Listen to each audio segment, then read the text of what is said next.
Yeah, delighted to get that done. Something me and the manager's been speaking on for a while. I was keen to get it boxed off and get concentrating on the job at hand. Really, yeah.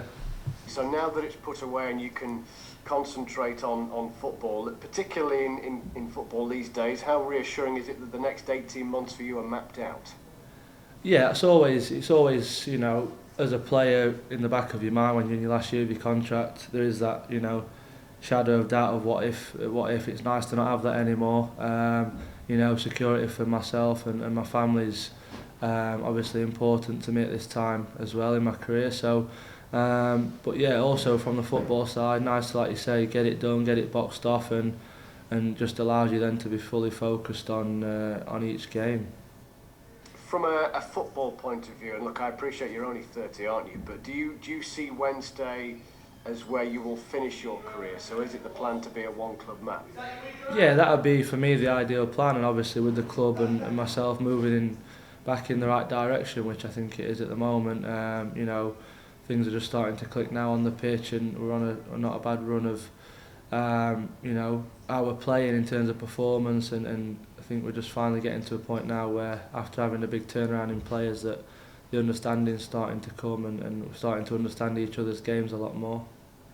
Yeah, I wonder if the last 18 months, 2 years, have maybe given you pause for thought in what maybe you were going to do next. Because look, it has been a difficult period in Sheffield Wednesday's history, both on and off the field, and that presumably comes into the mind when you're thinking about what to do.